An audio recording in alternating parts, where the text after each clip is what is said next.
আছে তারা উদ্ধার করতে চায় এবং তাকে উদ্ধার করে একটা তত্ত্বাবধায়ক সরকার দিয়েছে।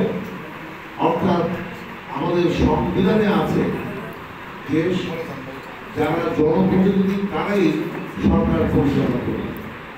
সুতরাং কোনো অনির্বাচিত কাউকে এই নির্বাচনে সরকার গঠনের কোনো সুযোগ দেওয়া যায় না। কিন্তু মনে রাখতে হবে যে মাননীয় প্রধানমন্ত্রী শেখ হাসিনাকে তারা উত্থাপ করে শুরু হয়েছে তত্ত্বাবধায়ক সরকার নয়, আমাদের এই পর্যন্ত যা অর্জন সেই অর্জনকে তারা ধ্বংস করতে। আমরা বাংলাদেশের যে উন্নয়ন আমরা করেছি সেই উন্নয়ন সাধন লাভ করতে চাই। এর বহু দৃষ্টান্ত আপনাদের সামনে আছে। যেমন শেখ হাসিনা যখন 2001 সালে পদ্মা সেতুর কাজ শুরু করলেন, বিএনপি আমাদের পরে ক্ষমতা আসলেন, তারা এই পদ্মা সেতু নিয়ে আর কোনো কাজ করেনি। শেখ হাসিনা আবার আসার পর পদ্মা সেতু কাজ করেছে, মেট্রো রেল, এমন রেল চলে, এখন মানুষ ইসলাম রেল চলার ব্যবস্থা শেখ হাসিনা করছে।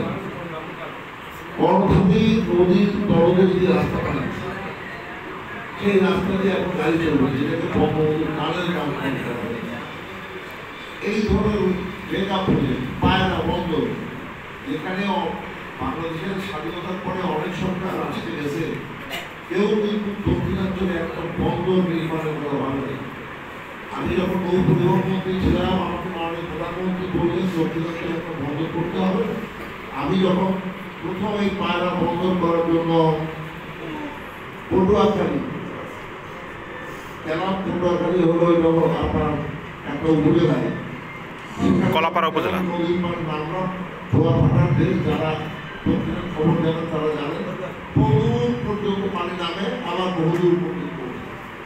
আমরা তারা ফাটার সময় হাঁটুর নিচে পর্যন্ত আমাদের মানে হাঁটুর উপরে বন্ধ কাটায় নাই, তো আমরা পা দিচ্ছি। তারপরে বন্দরের জায়গা দেখছি, সেখানে বন্দর নির্মাণ করছে মাননীয় প্রধানমন্ত্রী, না হলে সবই শেখ হাসিনার অবদান। আমরা রশিদ রহমান তার উপরে দূষিত হয়েছে বলি শেখ হাসিনা ধীরে ধীরে এই উন্নয়ন করেছে। আরেকটি চ্যালেঞ্জ, সেই চ্যালেঞ্জটা হলো যে আসলে জাতীয় সংসদ একটা চ্যালেঞ্জ গেল, এই যে ওনাদের আন্দোলন করছে সেই আন্দোলনকে আমরা কিভাবে পরিচালনা, ওদের নাশকতা শুরু করলে কিভাবে তা পরিচালনা, এর মধ্য দিয়ে আমরা নিজেদেরকে প্রস্তুত করার একটা সুযোগ কিন্তু এখন আছে। নির্বাচন আরো প্রায় 6 মাস পরে, সুতরাং এই 6 মাসের মধ্যে আমাদেরকে তৈরি হতে হবে। এটা কেউ মুক্তিযুদ্ধ হয় না, মুক্তিযুদ্ধ কিন্তু ট্রেনিং ছাড়া হয় না। আমরা সাহস দেওয়া মাঠে না নামলে মুক্তিযুদ্ধে বিজয় লাভ করতে পারতাম না। কিন্তু আমাদেরকে এখন তৈরি হতে হবে আগামী নির্বাচনে শেখ হাসিনা এই নৌকা প্রতিনিধি ভোট দিয়ে তাকে আবার ক্ষমতায় নিয়ে এসে দেশের যে আজকে উন্নয়ন দেখেন ইনশাল্লাহ। এখন তো বলতে গেলে এই গরমের কারণে হয়তো কিছুটা বিদ্যুতের বিভ্রাট হয়েছে, আমাদের বিদ্যুৎ কিন্তু এখন খুব কম, শীতকাল কিন্তু যায় না বললেই চলে। গরমের মধ্যে যে সমস্যা হয়েছে এবং সেখানে কিছু মেশিনারি প্রবলেম হওয়ার কারণে সেখানে হয়তো কিছুটা বিভ্রাট হয়েছে। তাহলে বিদ্যুৎ কিন্তু সচরাচর যায় না। এই বিদ্যুৎ একসময় বিদ্যুতের দাবিতে বিএনপির সময় তারা কি আন্দোলন করেছিল যে তারা বিদ্যুৎ দিতে পারবে, বরং বিদ্যুতের দাবিতে যখন যে আন্দোলনটা করেছিল গ্রামবাসী, তাদেরকে সেখানে গুলি করে 18 জন গ্রামবাসী হত্যা করেছে। তারপরে তারা বিদ্যুৎ দিতে পারে, খাম্বা বিক্রি করে তারা ব্যবসা করেছে। আপনারা জানেন যে সুতরাং বিদ্যুৎ দিতে পারে না, কিন্তু খাম্বা ব্যবসা সেই টাকা আবার পাচারও করেছে।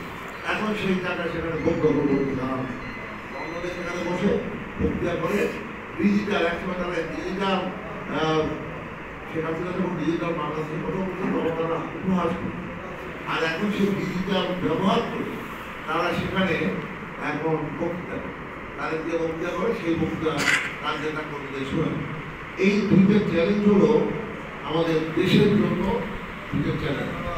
এরপরে আমরা যারা আমাদের পুরো আগে রাজনীতি করি, আমাদের সামনে নিজেদের দুই চ্যালেঞ্জ, ওই দুই চ্যালেঞ্জ আমাদের মোকাবেলা করতে হবে। আর দুইটা চ্যালেঞ্জ হলো মাদারীপুর আওয়ামী লীগের